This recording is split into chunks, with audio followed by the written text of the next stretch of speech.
Hello बच्चों, तो चलिए इस प्रश्न को पढ़ते हैं। यदि y बराबर log 1 माइनस एक्स स्क्वायर बट्टा 1 प्लस एक्स स्क्वायर तो dy बट्टा डी एक्स बराबर है विकल्प ए 4x की घात 3 बट्टा 1 माइनस एक्स की घात 4, विकल्प बी माइनस 4x बट्टा 1 माइनस एक्स की घात 4, विकल्प सी 1 बट्टा 4 माइनस एक्स की घात 4, विकल्प डी माइनस 4x की घात 3 बट्टा 1 माइनस एक्स की घात 4। तो यहाँ पर देखो हमें dy बट्टा डी एक्स का मान बताना है। तो प्रश्न में आगे बढ़ने से पहले इस प्रश्न से संबंधित जो मुख्य अवधारणा है उसकी हम चर्चा कर लेते हैं। देखो मुख्य अवधारणा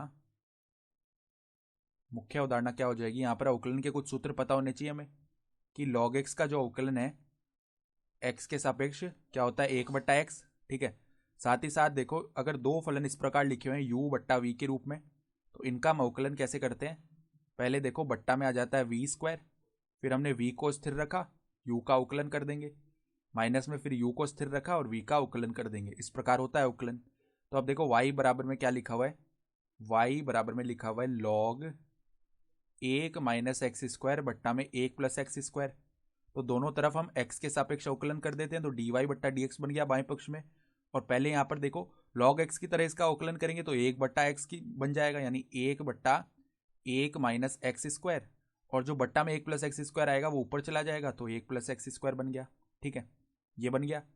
फिर देखो श्रृंखला नियम से अंदर जो 1 माइनस एक्स स्क्वायर बट्टा 1 प्लस एक्स स्क्वायर लिखा है इसका पुनः अवकलन होगा। तो पहले क्या करेंगे, 1 प्लस एक्स स्क्वायर का तो हो गया वर्ग। ठीक है, फिर 1 प्लस एक्स स्क्वायर को यहाँ पर हमें स्थिर रखेंगे और अवकलन करेंगे 1 माइनस एक्स स्क्वायर का। तो 1 का अवकलन x के सापेक्ष शून्य हो गया क्योंकि ये तो अचर है, और माइनस आ जाएगा। फिर एक्स स्क्वायर का अवकलन हो जाएगा 2x, तो क्या आ गया माइनस का 2x। फिर माइनस में देखो पहले हमने 1 प्लस एक्स स्क्वायर को स्थिर रखा था, अब 1 माइनस एक्स स्क्वायर को स्थिर रखेंगे और अवकलन करेंगे 1 प्लस एक्स स्क्वायर का, तो वो आ जाएगा 2x। ठीक है, ये पद आ गया। तो अब देखो डी वाई बट्टा डी एक्स का मान क्या आएगा। यहाँ पर देखो 1 प्लस एक्स स्क्वायर से ये जो एक घात है वो भाग हो जाएगी। तो देखो अब इसको आगे हल करते हैं हम। डी वाई बट्टा डी एक्स का मान क्या बना, 1 बट्टा 1 माइनस एक्स स्क्वायर, ये तो बाहर रह गया। फिर देखो अंदर हम गुणा करते हैं तो माइनस दो एक्स की घात 3, पहले तो ये आएगा माइनस दो एक्स की घात 3, माइनस में देखो अंदर गुणा करते हैं तो 2x, फिर माइनस 2x की घात 3, तो देखो माइनस 2x, फिर माइनस 2x की घात 3 आएगी और एक माइनस पहले से लगा हुआ है तो यहाँ पर प्लस में 2x की घात 3 बन जाएगी।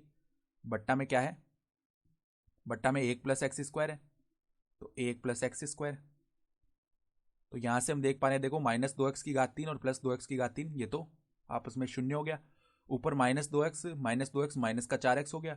और यहाँ पर देखो बट्टा में a माइनस बी गुणा a प्लस बी जैसे पद लिखे हुए हैं तो वो क्या होता है ए स्क्वायर माइनस बी स्क्वायर, तो ये बनेगा 1 माइनस एक्स स्क्वायर का स्क्वायर, यहाँ पे 1 का भी वर्ग है। ठीक है, तो ये क्या बन गया -4x बट्टा 1 माइनस एक्स की घात 4।